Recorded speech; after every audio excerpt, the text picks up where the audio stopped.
తాతగారు పిఠాపురం నియోజకవర్గంలో ఎమ్మెల్యేగా ఎవరు గెలుస్తారు అనుకుంటున్నారు? పవన్ గెలుస్తాడు. లక్షకి 70,000 ఓట్లు పవన్కి పడతాయి, 30,000 ఓట్లు గీతకు పడతాయి, వంగ గీతకి. చూడాలని పెద్దలకు అందరికీ కలిగింది. నా ఒక్కడికి కాదు కలుగుతా, పెద్దలకి అందరికీ కూడా ఒకసారి చూడాలి. ఇతను కూడాను గీతను 2 సార్లు చూసాం. ఈయన గారు ఎలా చేస్తాడో చూద్దామన్న ఆశాభావం మీద ప్రతి ఒక్కరు వేసారు ఓట్లు. పోలింగ్ ఎలా జరిగింది? వైఎస్ఆర్కి అడిగిన వాళ్ళు లేరు, ఓన్లీ జనసేనకే. ఈ సేబోలు మట్టికి వైఎస్ఆర్కి ఓటేయండి అని అడిగి మానుభావుడే కాపాడలేదు. ఆ డబ్బుల నిమిత్తం గురించి మనం మాట్లాడుకునే పని ఇక్కడ లేదు. ఓన్లీ జనసేనకి చెప్పి బాబే తప్ప వైఎస్ఆర్కి ఓటేయనే బాబు లేడండి ఇక్కడ. కొన్ని ఎవరన్నా సరే అడిగి చూడండి, ఓటు ఎవరన్నా వైఎస్ఆర్ గడ చెప్పారా అని ఎవరు చెప్పలేదండి. ఒకవేళ ఎవరినోడు వేయచ్చు, షార్ట్ని మాటిని అయ్యే 1,30,000. అంతేగాని పబ్లికంగా ఓటేయాలా, ప్యాన్ కోటేయాలని తిరుగున్నాడు ఎవడో లేడు. ఏమండి 10 లక్షలు పవన్ గడికి వస్తాయంటే అక్కడ లేవు కదా ఓట్లు. 2 లక్షల 5,000 కదా పోలేంది. ఇక గెలుస్తాడంటే ఎలా వస్తుంది? ఈవిడికి పడి 1,30,000 పడుతుంది. 60,000 ఓట్లు ఆవిడకి వస్తాయి, 1,40,000 ఓట్లు పవన్కి వస్తాయి. ఇంక దాన్ని పెట్టి మీరు అంచనా వేసుకోవడమే. ఇక్కడ చేబ్రోలు ఏమైనా సమస్యలు ఉన్నాయా? ఏమి లేవు, భగవంతుడి దయాలు అందరికి బాగానే ఉన్నారు. అంటే డ్రైనేజ్ వ్యవస్థ ఏం అలాంటి ఏమి లేవు. వచ్చి అలాంటి వాటి గురించి మాకు అంత ప్రాబ్లం లేవు. ఇంకోటి స్థలాలు అనేది ఊరికి దూరంగా ఇచ్చారు. అది ఇంకా దాని నిమిత్తం కూడా కాదు పెట్టుకుంటా. ఒక్కసారి పవన్ చూడాలన్న ఆశాభావం ప్రతి ఊళ్ళోని కలిగింది అంతే. తళమా ఈ తళమా డబ్బా ఇది అవన్నీ పక్కన పెట్టండి. పవన్ కళ్యాణ్ గారు గెలిస్తే బాగా అభివృద్ధి చేస్తారంటారు అన్న ఆశాభావం ఉంది మాకు. ఆ ఆశ ఉంది. అలా చేయొచ్చు చేయకపోవచ్చు. ముందు వచ్చిన వాళ్ళు ఉద్ధరించారా ఈడు ఉద్ధరించకపోయాడు అనుకుంటాం అంతే. ఒకసారి చూస్తారు పెదలు, ఓసారి చూసాక నప్పదనుకో ఆ పెదలు మళ్ళీ మార్చేస్తారు. మళ్ళీ సీఎం అయితే ఎవరు అవుతారు అనుకుంటున్నారు? సీఎం చంద్రబాబు నాయుడు అవుతాడు, అందులో అనుమానం ఏం లేదు. అంటే జగన్ గారు 175కి 170 సీట్లు వస్తాయని నేనంటాను. 100 ఎగట్టా లేవు కానీ లేకపోతే 180 వస్తాయండి. నువ్వు లేవు కదా ఎగట్టా అక్కడ. నీకు ఎవరికి గాలి కాదండి, వైఎస్ఆర్ చేసిన తేడాల్లోనే ఇది బాగా వెనక్కిపోయింది.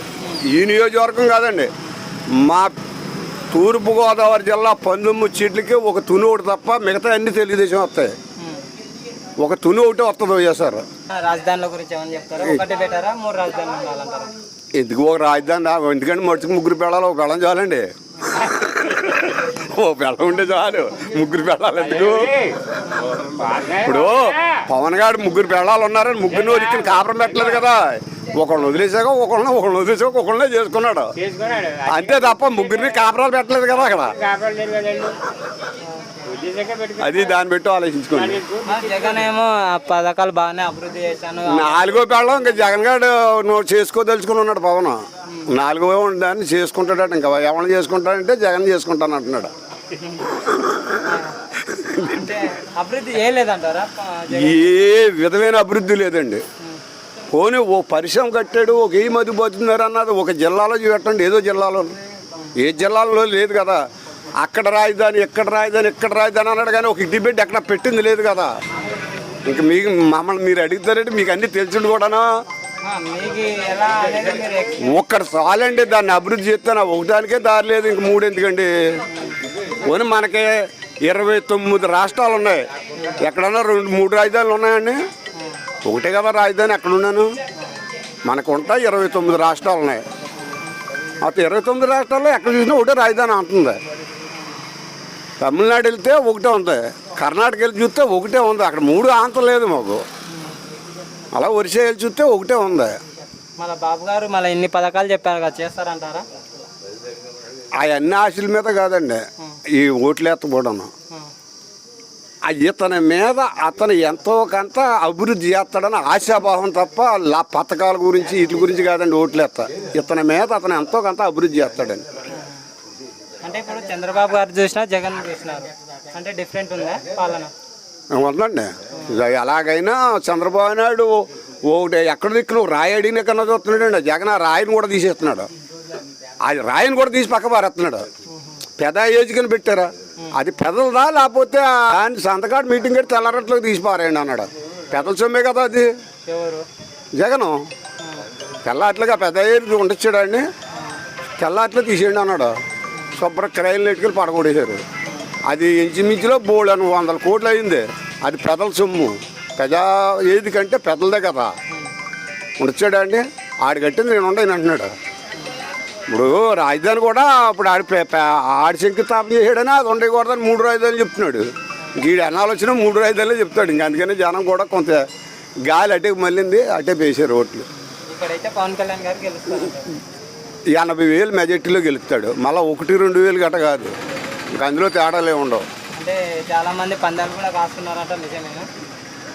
ఇక్కడే కాసారంటే రాత్రి 10 లక్షలు ఎంతో 50,000 మెజార్టీకి ఒక ఓటు తక్కువ వస్తే నాకు ఆ పందెం అవసరం లేదండి. 50,000 మెజార్టీకి ఇక్కడే కాసారు. ఇక ఎక్కడ ఎందుకండి, ఎక్కడికాడ కాస్తున్నారు.